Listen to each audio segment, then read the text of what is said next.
Shanti, peace to you, peace to me. Hello and welcome to another video. My name is Peter and today I want to talk about life is about seeking new understandings. Now understandings mean to stand under. So we could use the word comprehension, i.e. to bring it into your mind so you get it. Understanding means to stand under, which is a legal term. So facing new questions, worries, joys and dreams. This is about you seeking more comprehension of life, i.e. opening up yourself to new knowledge. How often do we sit here in the belief that we know so much? I know so much, when we really know nothing. It's the seeking inside of you. The seeking inside of you. Who am I? I don't know. Am I my finger? Am I my eye? Am I my mind? Am I the imagination inside of me? Am I the voice that's coming out of my mouth? Am I the consciousness? Well, now we're getting closer. Why am I here? Oh my goodness me. Why am I here? Why was I born into this crazy world? That's another big question. Seeking these understandings or these comprehensions within inside of you will really start to change your life enormously. Enormously. Once you even start to just connect to it a little bit, that there's far more outside of you than you could even begin to comprehend. You could even begin to comprehend. There's far more going on in this world than you can even start to comprehend and understand. Understand as well. You've got to do the work. You lift the veil, you see underneath the veil, and you see what's really going on, and you go, whoa, and it gets worse and worse and worse, and you can get locked into that. And I've seen so many people get destroyed because of it. They go into heavy drinking, drug taking, because they're thinking, oh my goodness, this is so bad. Is it? Is it so bad? Is this not really getting more people to wake up and see what's really going on? So you're facing new questions all the time. God, how can we get around this? Firstly, it's how can I get around this? So it becomes selfish. Then how can we get out around this as a community? Then you start to worry about it. So what's worrying? Worrying, anxiety is not there. These problems aren't there yet. Very close. We're very close. Extremely close. But you're starting to worry about nothing because it's not there yet. What you need to do is respond. The responsibility you have is the ability to respond to all of these things happening. And that's seeking new comprehensions, new understandings about life. And it's layered. Whoa, is it layered? Is it absolutely layered? I've had a few out-of-body experiences that have made me a little bit more maybe empathetic. Some people would say pathetic. Some people would say pathetic, but I don't care about that. Empathetic and more compassionate as well, more wanting to get out and help more people and try and get them to see maybe as I see, or just get them to think. Socrates says, I can't teach you anything, but if I get you to think, I've been successful. It's just getting other people to think and look, open your eyes, look, see that? Oh my goodness me. Not cool at all. So it's seeking new understandings, and to do that there's a ton of stuff on YouTube, not so much now, a lot of it's been taken down, but there's some really great channels still on there that are giving you really good information, but also reading, starting to read other people's ideas and thoughts and putting it all together. A great example of this is when I went to see David Icke with my wife Jan, and I was a bit worried about the reptilian thing, how she was going to take that and think he was a complete lunatic. And we came out of there and he completely ripped our society apart, how it works, all the corruption, all the scams, the banking scams, the corporate scams, the medical mafia that's coming in, all this. He rips it all apart, absolutely amazingly. And you go in and you do the research that he's done. Everything is perfect. It's all there. You can't miss out. There's a few things that are grey. Yes, grey, but you put the other dots around it, then that grey becomes the colour that you need to see in it, and that's brilliant. That's what you need to see.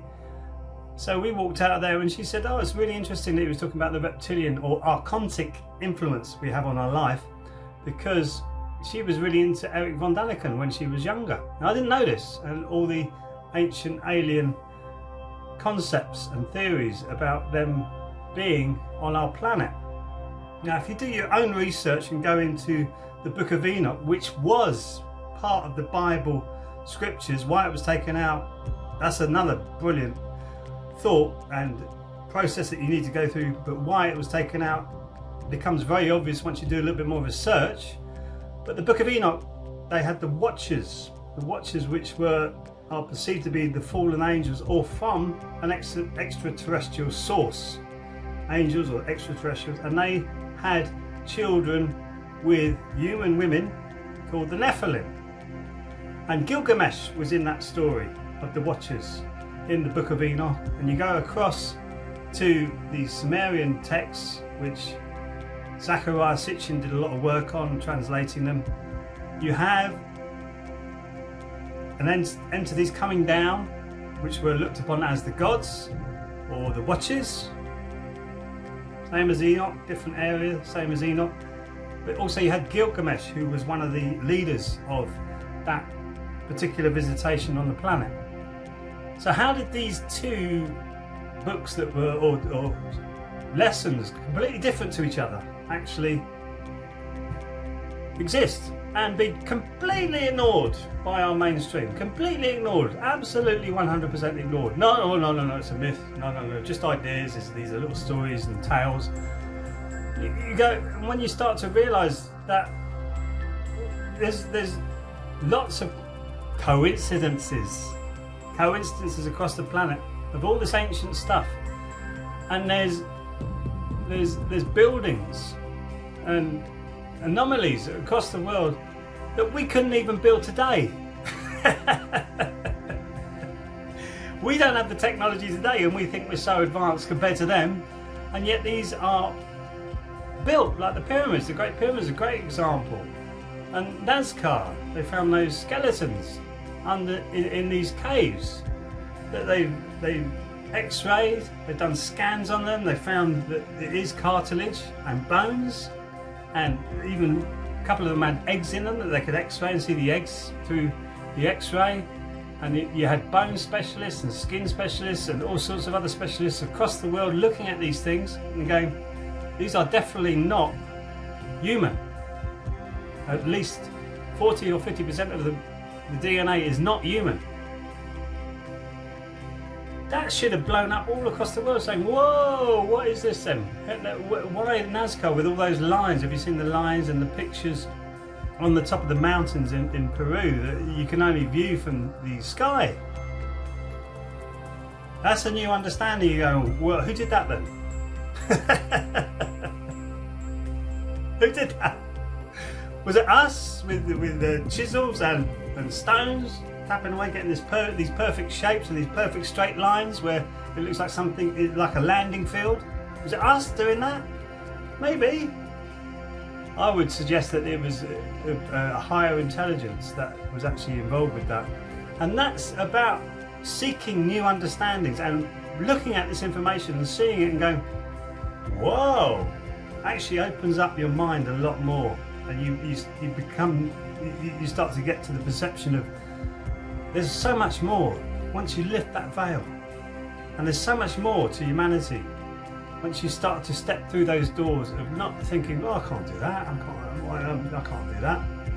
I'll give you a good example of me when I first started with my energy practice of Qigong, and we do an energy meditation called Jigam, and I couldn't feel the energy really at first, it was like a light breeze maybe. Now when I get it, sometimes you feel like you can't close your hands. You get so much energy in between your hands, and that has changed my perceptions of what we are as well. That's why I say our energy body is just as important as our physical body, just as important, and we should be looking after our energy body just as much as we're looking after our physical body. And I hope you are looking after your physical body, especially with what's coming, this storm that's coming, with all the stuff that's in everywhere. It's everywhere. It's in the foods, in the vaccines, in the water. It's everywhere. And you need to be flushing this out regularly. And with your energy body, you need to be flushing out these old emotions, depression, anxiety, stress, bad emotions. You need to keep flushing them out, and you can do that through this channel. If you like Qigong or stretching or meditation, we've got many things like that on this channel. Or you can find another way of doing it, but making sure that you're doing this, and then your joy will start to come out with life. Sometimes I'm just sitting here and I get overcome with joy. Sometimes, other times I get overcome with, whoa, I've got to do something. So I get up and use that energy into doing something positive, something good, something to push you forward as a human being, seeking out new understandings or comprehensions and dreams, making your dreams come true. Before this lockdown, I don't know if you noticed, but manifestations was getting a lot easier. Me personally in my life, whoa, manifestations came, and it was like, this is really getting really good. All of a sudden, bang, lockdown. Do you think there's a coincidence in that? Another coincidence? No chance. More people were saying they're waking up. I'm feeling better, you know, I'm feeling more positive. And all of a sudden this lockdown comes and it's all gone out the window. Whoa. So we can bring this back. We can bring this back, so, and I know you will. So keep looking for new understandings, keep looking for new knowledge, and keep working on yourself, and you'll be brilliant. I know you will. Thanks for watching, and I'll see you in the next video. Sarang Hamida.